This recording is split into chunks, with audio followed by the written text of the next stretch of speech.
그때에 스데반의 일로 일어난 환란으로 말미암아 흩어진 자들이 베니게와 구브로와 안디오까지 이르러 유대인에게만 말씀을 전하는데, 그 중에 구브로와 구레네 몇 사람이 안디옥에 이르러 헬라인에게도 말하여 주 예수를 전파하니 주의 손이 그들과 함께 하심에 수많은 사람들이 믿고 주께 돌아오더라. 예루살렘 교회가 이 사람들의 소문을 듣고 바나바를 안디옥까지 보내니 그가 이르러 하나님의 은혜를 보고 기뻐하여 모든 사람에게 굳건한 마음으로 주와 함께 머물러 있으라 권하니, 바나바는 착한 사람이요 성령과 믿음이 충만한 사람이라. 이에 큰 무리가 주께 더하여 지더라. 바나바가 사울을 찾으러 다소에 가서 만남에 안디옥에 데리고 와서 둘이 교회에 1년간 모여 있어 큰 무리를 가르쳤고, 제자들이 안디옥에서 비로소 그리스도인이라 일컬음을 받게 되었더라. 아멘. 오늘 말씀을 시작하면서 사도행전 4장 36절과 37절 말씀을 먼저 보고 함께 말씀을 나누고자 합니다. 사도행전 4장 36절의 말씀엔 이렇게 말씀하고 있습니다. 구브로에서 난 레위족 사람이 있으니 이름은 요셉이라.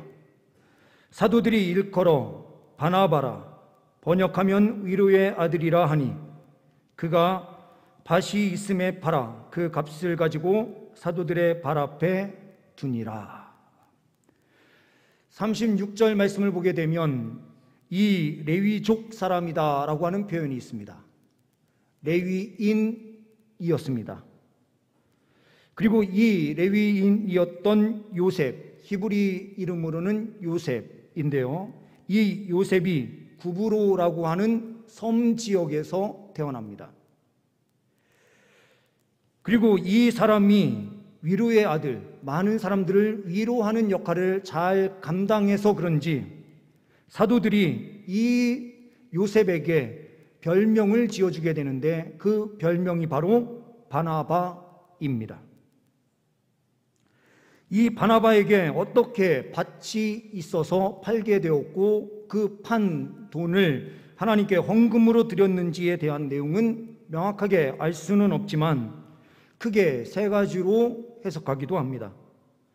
첫 번째로는 이스라엘 바깥에 살고 있었기 때문에 땅을 소유할 수 있었다라고 하는 첫 번째 해석과, 또한 레위인이었기 때문에 이 남성은 레위 족속인 요셉은 땅이 없었고 아내를 통해서 아내가 땅을 가지고 있어서 그 땅을 판 돈으로 하나님께 드렸다.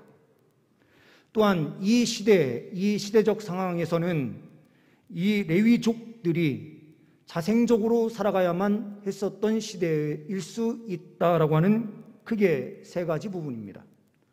어떻게 되었든 이 사람의 헌신을 통해서 초대교회가 위로를 받고 하나님의 영광을 위하여 힘있게 달려갔다라고 하는 표현이 사도행전 4장 36절과 37절 말씀에 기록되고 있습니다. 이 사람이 구브로 사람이었다라고 하는 이 부분, 이 구브로 지역과 그리고 오늘 본문에 나타나는 지역, 지리적인 이 부분을 PPT를 통해서 함께 보시면 다음과 같습니다.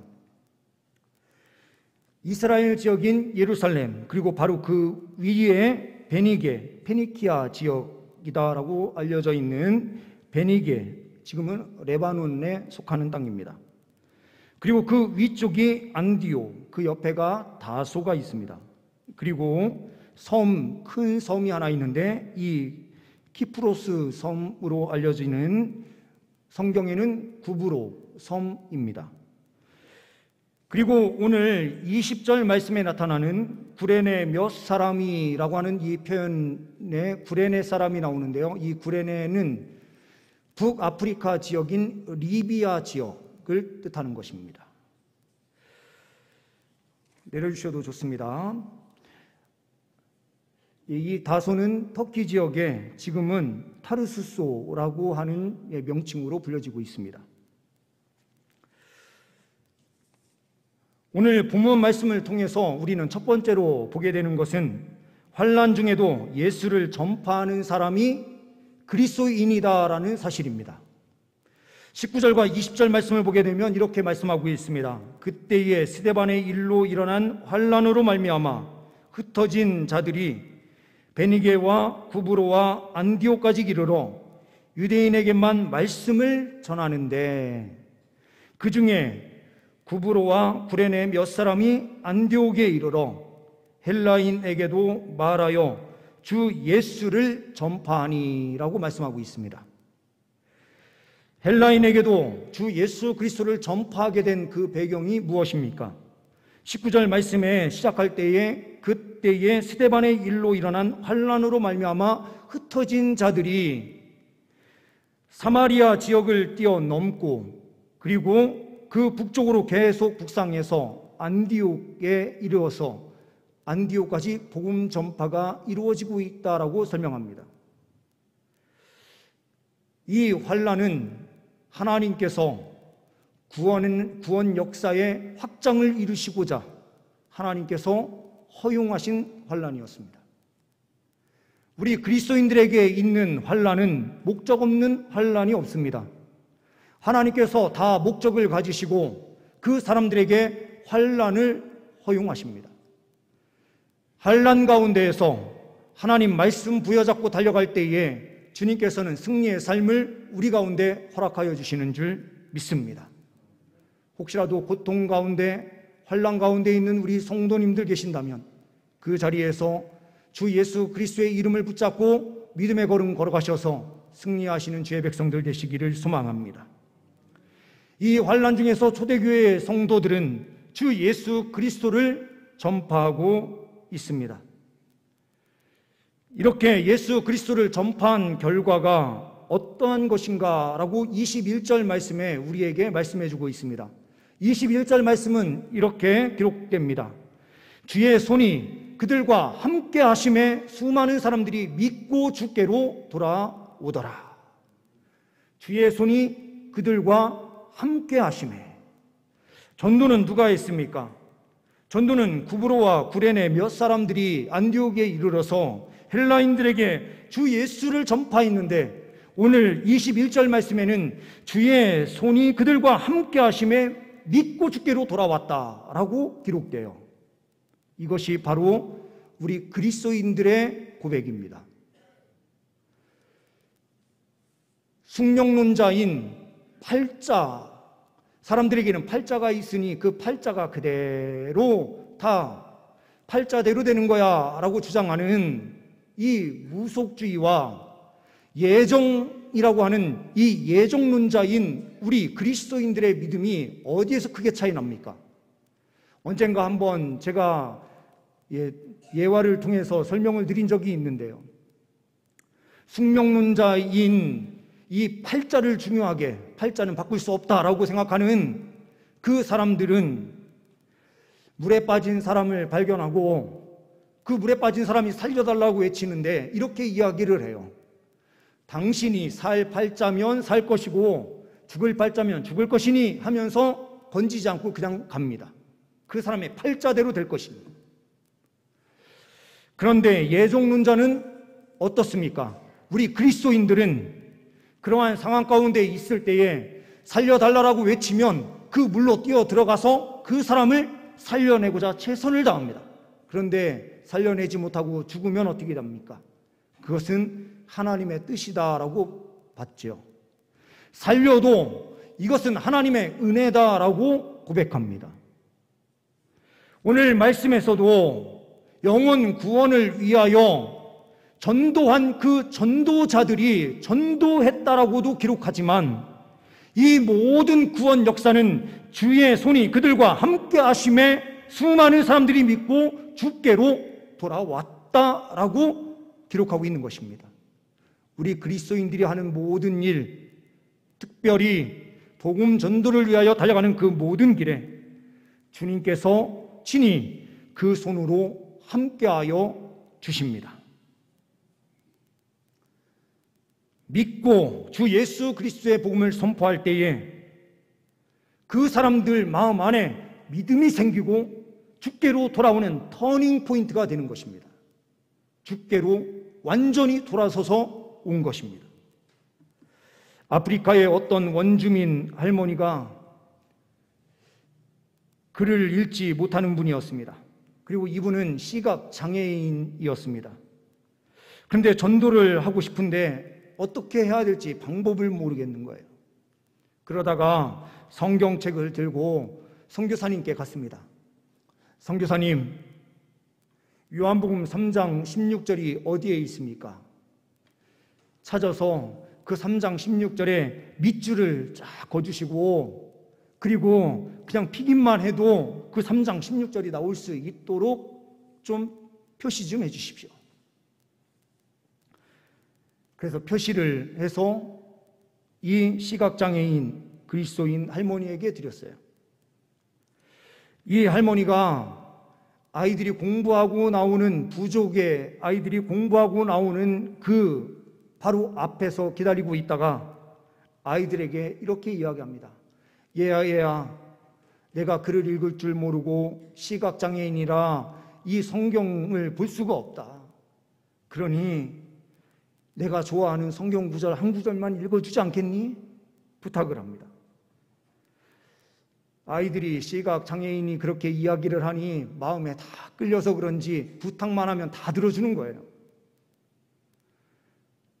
그러면서 3장 16절을 읽게 합니다. 하나님이 세상을 이처럼 사랑하사 독생자를 주셨으니 하면서 다 읽어 나가는 겁니다. 그러면 그때 할머니가 아이들에게 이렇게 질문을 하는 거예요. 혹시 그 뜻이 뭔지 알겠니? 잘 모르겠습니다. 그러면 복음 전도를 그때부터 시작하는 거예요. 그래서 그 지역에 많은 학생들이 예수 그리스도를 믿게 되었다라고 하는 내용입니다. 우리는 하나님께서 건강한 몸을 주셨습니다. 하나님께서 전도할 수 있는 모든 여건을 우리에게 허락하여 주셨습니다.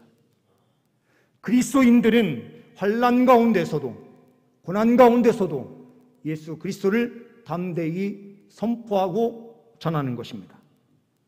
우리 모든 성도님들 늘 항상 예수 그리스도의 복음을 증거하시는 귀한 그리스도인들 다 되시기를 간절히 소망합니다.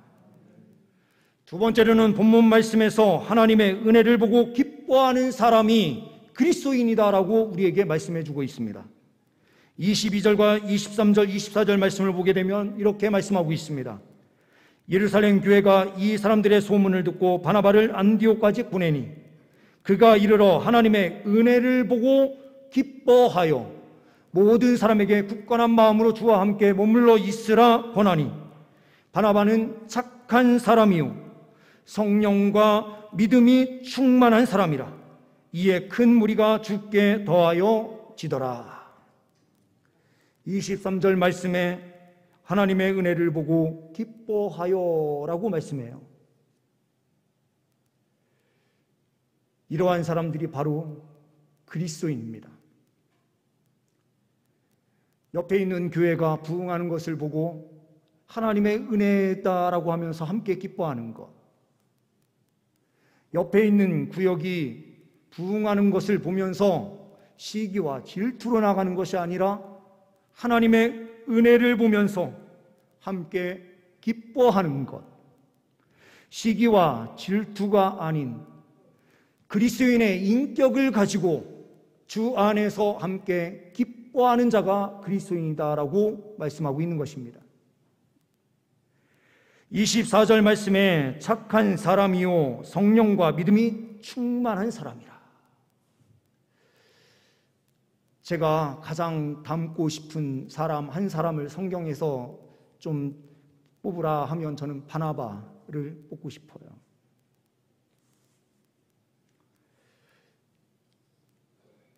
그런데 저의 인격은 전혀 그렇지 않은 것 같습니다.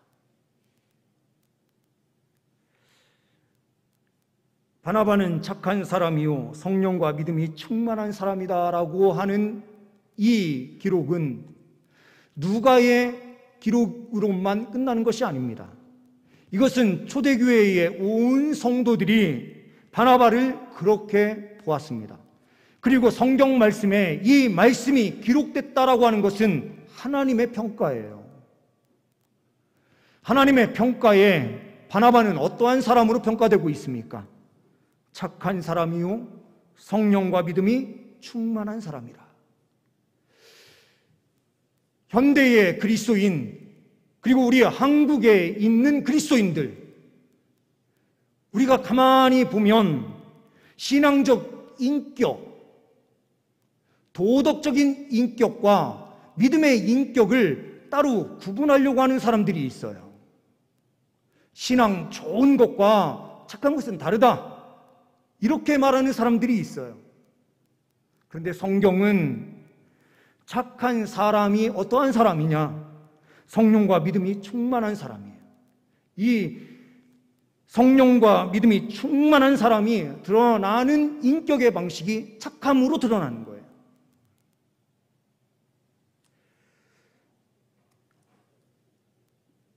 이 시대에 복음 전도가 되지 않는 이유는 무엇입니까? 우리의 인격이 신앙의 인격과 또한 세상에 나아가서 사는 그러한 인격이 괴리가 생기기 때문에 그런 것입니다. 우리 그리스도인들은 성령 충만하고 믿음이 있으면 세상에 나아가서도 하나님 말씀 부여잡고 순종의 걸음을 걸어가야 되는 것입니다. 착한 인격, 선한 인격을 드러내면서 달려갈 때에 주님께서는 우리의 삶을 통하여 영광 받으시고 허물과 죄로 죽은 영혼들을 살려내는 은혜의 역사를 펼치십니다. 이번 한 주간에 하나님 말씀대로 선한 인격을 나타내시는 귀한 주의 백성들 되시기를 간절히 소망합니다. 세 번째로는 하나님의 나라를 위해 열려있는 사람이 그리스도인이다라고 말씀하고 있습니다. 25절과 26절 말씀을 보게 되면 바나바가 사울을 찾으러 다소에 가서 만남의 안디옥에 데리고 와서 둘이 교회에 1년간 모여 있어 큰 무리를 가르쳤고 제자들이 안디옥에서 비로소 그리스도인이라 일컬음을 받게 되었더라. 바나바의 인격을 여기에서 한 번 더 보게 돼요. 자기 혼자만으로는 안 된다는 것을 알았어요. 자기의 동역자를 세우기 위하여 다소로 달려가요. 다소에서 데리고 온 그 바울은 어떠한 사람입니까? 오늘 말씀에 처음에 복음 전도가 시작된 그 배경에 보게 되면 스데반의 일로 흩어진 사람들이라고 표현돼요. 이 스데반의 일을 주동했던 사람이 누구입니까? 그리스도인을 핍박하고 그리스도인들을 죽이려고 앞장서 있었던 사람이 누구입니까? 바로 사울이에요. 그런데 이 공동체에 그 사람, 바로 사울을 피하여 이 안디옥까지 온 사람들에게 바나바가 찾아가서 데리고 온 사람이 바로 가장 보기 싫은 얼굴, 그리스도인으로 변화됐다고 하지만 그들은 그를 쉽게 용서할 수 있었을까요? 그런데 바로 그리스도인의 공동체는 그를 환영하고 그에게 말씀을 1년 동안 받으면서 제자로 성장하고 있는 것을 보게 됩니다. 이것이 바로 그리스도인의 공동체예요. 아무리 미운 행동을 했어도 변화되고 새롭게 된 인격체로 서 있는 바울을 전적으로 수용하는 열려있는 마음, 예수 믿는 한 공동체 안에서 예수만 믿으면 누구나 포용하는 열려있는 공동체. 오늘 말씀에 그리스도인이라는 표현이 나와요. 이 그리스도인이라는 표현은 어떠한 내용을 갖고 있습니까? 헬라어에서는 크리스티아누스라는 표현으로 되어 있는데요. 뒤에 그리스도에서 뒤에 이 부분이 붙게 되면 충성스러운 무리들, 그리스도를 향하여 충성스럽게 따르는 무리들이라는 뜻을 가지고 있어요. 이들이 예수 그리스도를 충성스럽게 따랐습니다. 그러므로 자기의 감정으로 사람을 대하는 것이 아니라 그리스도의 마음으로 그들을 대하고, 박해하는 자들을 향해서도 뜨거운 복음의 메시지를 선포하면서 달려가는 것입니다. 이 안디옥에서 시작된 그리스도인이라는 이 표현이 얼마나 그 시대에 광범위하게 진행이 되고 있었는지 바울이 아그리빠 왕에게 이야기할 때에 그 아그리빠 왕이 그리스도인이라는 단어를 사용해요. 사도행전 26장 28절의 말씀입니다. 아그리빠가 바울에게 이르되 내가 적은 말로 나를 권하여 그리스도인이 되게 하려 하는도다.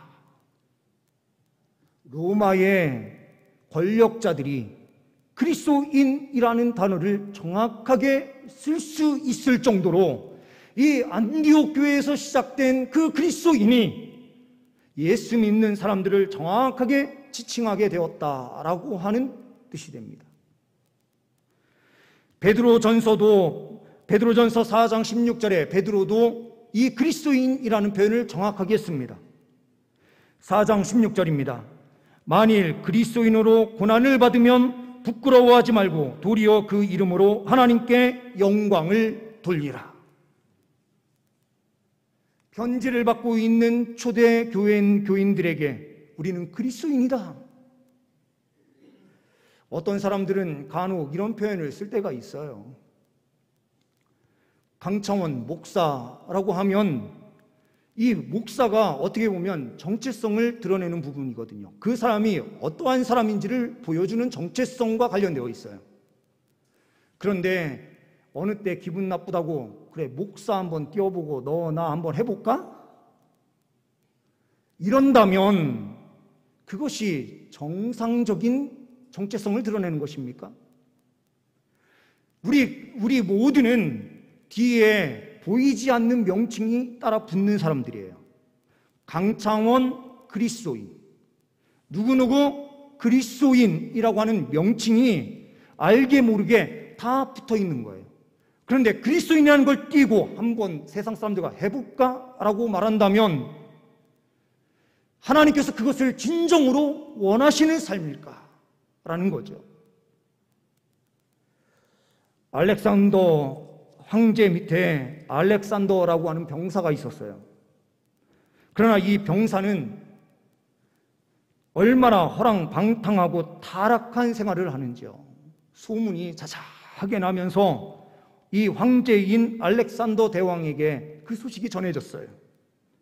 어느 날 이 황제 알렉산더가 그 병사가 근무하는 초소로 직접 찾아갑니다. 네가 알렉산더냐? 그렇습니다. 내가 너에게 명령한다. 황제인 내 이름을 욕되게 할 것 같으면 네 이름을 바꾸든지 아니면 생활 태도를 바꿔라 라고 명령해요. 이것은 예수 그리스도께서 우리에게 똑같이 명령하는 내용이다라고 저는 확신합니다. 은혜로 기뻐하는 공동체는 언제나 열려 있어요. 이 지역은 어떠한 지역입니까? 안디옥인데요. 구레네 사람이면 흑인 지역이죠. 북아프리카의 사람들이 함께 있는 지역. 그리고 섬마을의 사람들이 함께하고 헬라인들이 함께 모여든 공동체. 지금으로 이야기하면 다문화 교회예요. 유대인들만이 있는 공동체가 아니라 다양한 사람들이 몰려들어서 부흥하는 공동체. 그리스도인이라고 하는 그 칭호 아래에 모든 사람이 하나 되는 공동체를 뜻하는 거예요. 우리 공동체는 어떠한 공동체입니까? 모든 사람을 포용하는 공동체입니까? PPT 한 장을 보여주시면 감사하겠습니다. 파인애플 스토리라고 하는 책이 있어요. 유기니에서 7년 동안 걸쳐서 생긴 실화, 선교사님의 선교 내용이 이곳 안에 들어가 있습니다. 나중에 한번 꼭 읽어보셔도 좋을 것 같습니다. 이 내용을 보게 되면요, 내려주셔도 좋습니다. 밀림 속에 원주민들을 위해서 일하는 이 선교사가 어느 날 파인애플을 먹고 싶어서 파인애플 나무를 묘목을 100그루를 해서 가지고 들어와요. 100그루를 가지고 들어와서 그곳에 있는 부족 사람들에게 나무를 심어달라 하면서 일한 만큼 품삯을 주고 그 땅을 개간해서 파인애플 나무를 심었어요. 3년이 지난 시점에 열매를 딸 때가 돼서 따려고 딱 보니 파인애플이 하나도 없는 거예요. 그래서 왜 없나 하면서 수소문을 해보니 이 원주민들이 다 따간 겁니다. 이 선교사는 너무 화가 났어요. 그래서 그 사람들한테 이거는 내 건데 왜 따갔느냐 라고 말을 하자, 심은 사람이 따는 것이 우리 법칙입니다, 이렇게 이야기를 하는 거예요. 아니 내가 품삯도 주고 다 했는데 그게 무슨 소리냐. 그래서 3년 된 그 나무들을 다 뽑아서 다 없애고요, 다시 묘목을 사다가 이 사람들을 통해서 다시 심는데 신신당부를 하면서 심는 겁니다. 이거는 열매는 내 거야. 내가 당신들에게 일하는 일 품삯을 다 주고 일하는 거니까 다음에는 이 열매는 내가 먹는 거야 라고 그렇게 부탁을 하고 3년이 지나서 딱 따려고 하는데 보니까 또 하나도 없는 거예요. 이때는 너무 화가 나가지고요, 자기 아내가 의사로 함께 와서 의료 선교를 함께 하고 있었던 거예요. 문 열고 있었던 병원 문 닫어, 또 운영하고 있는 상점들 문 다 닫어, 다 닫고 사람들 보기 싫어가지고 그러고 있었거든요. 그런데 아픈 사람들이 한 사람 두 사람 생겨나고 애만 사람이 죽어가는 거예요. 그래서 안 되겠다 싶어서 다시 병원을 열고 그 사람들에게 다시 이야기를 하면서 3년 된 나무를 다 뽑아버리고 또 없애고 다시 또 심고요, 심으면서 도저히 안 되겠다 싶어가지고 독일산 세퍼트를 사가지고 거기에다 갖다가 풀어놓은 거예요. 근데 3년 지난 다음에 똑같이 또 사라진 겁니다. 너무 화가 난 거죠. 그때 다시 병원 문 닫고 다 닫고 또 화를 그렇게 낸 거죠. 그러다가 7년이 돼서 안식년이 돼서 자기의 고국으로 다시 돌아갑니다. 돌아가서 1년 쉬고 오겠다 해서 갔는데 그때 마침 있었던 세미나가 베이직 세미나라고 하는 세미나가 있었습니다. 그 세미나를 듣고 있는데 그 세미나 내용에 이런 내용이 나오는 거예요. 우리의 모든 소유는 하나님 것이다 라는 이야기를 듣게 된 거예요. 거기에 뭔가 이 선교사가 감동을 받고요, 다시 돌아와서 선교지인 이 유기니로 다시 돌아와서 그 모든 나무를 다 뽑아버리고 다시 심는 거예요. 다시 심고 3년이 지났는데 어떻게 됐을까요? 마찬가지로 다 따갔죠. 그런데 이 선교사님이 그때는 아무 소리 안 하고 병원도 열고 그대로 다 똑같이 행동하는 거예요. 궁금하니까 이 원주민들이 선교사님께 나와서 묻는 거예요. 아니 왜 화를 안 내십니까? 그랬더니 이 선교사님이 이렇게 이야기하신 거예요. 이거는 내게 아니라 다 하나님 거야. 그랬더니 이 원주민들이 하나님 것이라고 하니까 신 거라고 하니까요, 뭔가 찜찜한 거예요. 그러니까 먹다 남은 파인애플들 따놨던 거를 가지고 온 겁니다. 그때 처음으로 선교사님은 파인애플을 먹고 함께 다 나누면서 축제가 되었다라고 하는 내용이 이 책 내용 안에 들어 있습니다. 우리가요, 나 혼자만이라는 생각을 갖게 되면, 이 열린 생각이 아닌 닫힌 마음을 갖게 되면 우리는 그리스도인이 될 수가 없습니다.